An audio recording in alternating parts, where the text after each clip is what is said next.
Welcome to PSC Journey. PSC Journeyയുടെ പുതിയൊരു വീഡിയോയിലേക്ക് എല്ലാ കൂട്ടുകാർക്കും സ്വാഗതം. അപ്പോൾ നമ്മൾ ഒരുപാട് നാളായി വീഡിയോസൊക്കെ ചെയ്തിട്ട് അപ്പോൾ വീട്ടിൽ കുറച്ച് കാര്യങ്ങളൊക്കെ ആയിട്ട് നമ്മൾ ബിസി ആയിരുന്നു. അപ്പോൾ അതുകൊണ്ടാണ് വീഡിയോസ് ഒന്നും ചെയ്യാൻ പറ്റാഞ്ഞത്. അപ്പോൾ ഇന്നത്തെ നമ്മുടെ വീഡിയോ എന്ന് പറയുന്നത് ഇപ്പോൾ പ്രിലിംസിൻ്റെ ഡേറ്റ് ഒക്കെ വന്നിട്ടുണ്ട്. അപ്പോൾ പ്രിലിംസിൻ്റെ ഡേറ്റ് വന്ന സ്ഥിതിക്ക് തന്നെ നമ്മളിനി പഠിക്കാതെ പറ്റില്ല. അപ്പോൾ എന്തായാലും ഓൾറെഡി പഠിച്ചിരിക്കുന്നവരും അതുപോലെ പുതിയതായിട്ട് പ്രിലിംസ് എഴുതാൻ പോകുന്നവരൊക്കെ തന്നെ ഉണ്ടായിരിക്കും. അപ്പോൾ പുതിയതായിട്ട് പ്രിലിംസ് എഴുതാൻ പോകുന്നവരെ സംബന്ധിച്ചാണ് ഇന്ന് നമ്മൾ പറയുന്നത് കേട്ടോ. അപ്പോൾ എൻ്റെ ഒരു അനുഭവമാണ്.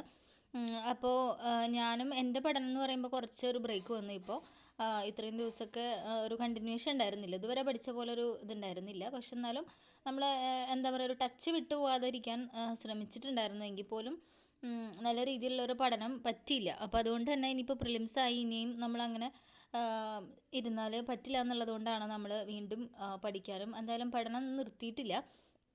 അപ്പോൾ ഈ ഒരു പ്രിലിംസ് എന്ന് പറയുന്നത് ഇപ്പോൾ ഒരുപാട് പേർക്ക് കഴിഞ്ഞ ഒരു പ്രിലിംസ് എന്താ പറയുക നേടാൻ പറ്റാത്തവരും പിന്നെ പ്രിലിംസ് നേടി മെയിൻസിൽ എന്താ പറയുക ചില കാരണങ്ങൾ കൊണ്ട് നമ്മളുടെ അല്ലാത്ത ചില മിസ്റ്റേക്കുകൾ കൊണ്ട് എന്താ പറയുക നന്നായിട്ട് സ്കോർ ചെയ്യാൻ പറ്റാതിരുന്നവരൊക്കെ ഉണ്ടായിരിക്കും.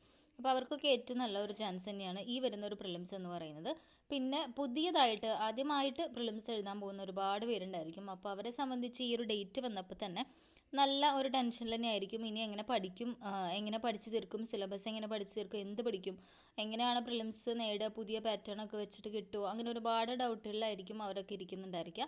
അപ്പോൾ നിങ്ങൾ ആദ്യം തന്നെ പറയാനുള്ളത്, നിങ്ങൾ സിലബസ് കറക്റ്റായിട്ട് നോക്കുക.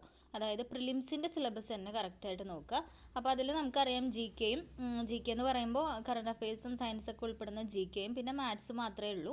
അപ്പോൾ അത്ര തന്നെ നിങ്ങൾ ആദ്യം പഠിച്ച് എടുക്കാൻ നോക്കുക. കാരണം പ്രിലിംസ് ആദ്യം തന്നെ പാസ്സാണ്. നമ്മൾക്ക് വളരെ കുറച്ച് സമയം ഉള്ളതുകൊണ്ടാണ് പറയുന്നത്. ഒരു 1.5-2 മാസത്തോളമേ ഉള്ളൂ. അപ്പോൾ അതുകൊണ്ടാണ് നമ്മൾ ഇനി പ്രിലിംസിന് മാത്രമായിട്ട് നോക്കാൻ പറയുന്നത് കേട്ടോ. അപ്പോൾ എന്താണെന്ന് വെച്ചാൽ നമ്മൾ ജി കെ എങ്ങനെയാണ് പഠിക്കുകയെന്ന് വെച്ചാൽ എപ്പോഴും തന്നെ SCRTക്ക് ഇമ്പോർട്ടൻസ് കൊടുത്തുകൊണ്ട് തന്നെ പഠിക്കാൻ നോക്കട്ടെ. SCRT തന്നെയാണ് ഇമ്പോർട്ടൻ്റ് ആയിട്ടുള്ളത്. കാരണം നമ്മൾ എത്രയൊക്കെ പറഞ്ഞാലും കഴിഞ്ഞൊരു പ്രിലിംസിനും SCRT തന്നെയായിരുന്നു കൂടുതലും ഉണ്ടായിരുന്നത്. അപ്പോൾ SCRT ചാപ്റ്റേഴ്സ് തന്നെ നന്നായിട്ട് പഠിക്കാം. അതിൽ ഇപ്പോൾ എന്താ പറയുകയെന്ന് വെച്ചാൽ നമ്മളെ സിലബസ് വെച്ചിട്ട് തന്നെ അതിലുള്ള ചാപ്റ്റേഴ്സ്, അതുമായിട്ട് ബന്ധപ്പെട്ട ചാപ്റ്റേഴ്സ്, സയൻസ്, ഇതൊക്കെ നമുക്ക് പഠിച്ചു കഴിഞ്ഞാൽ കൂടുതൽ മാർക്ക് സ്കോർ ചെയ്യാൻ പറ്റും. അതുപോലെ കോൺസ്റ്റിറ്റ്യൂഷൻ എന്ന് പറയുന്ന ഏരിയയൊക്കെ നന്നായിട്ടൊന്ന് പഠിക്കാൻ ശ്രമിക്കുക.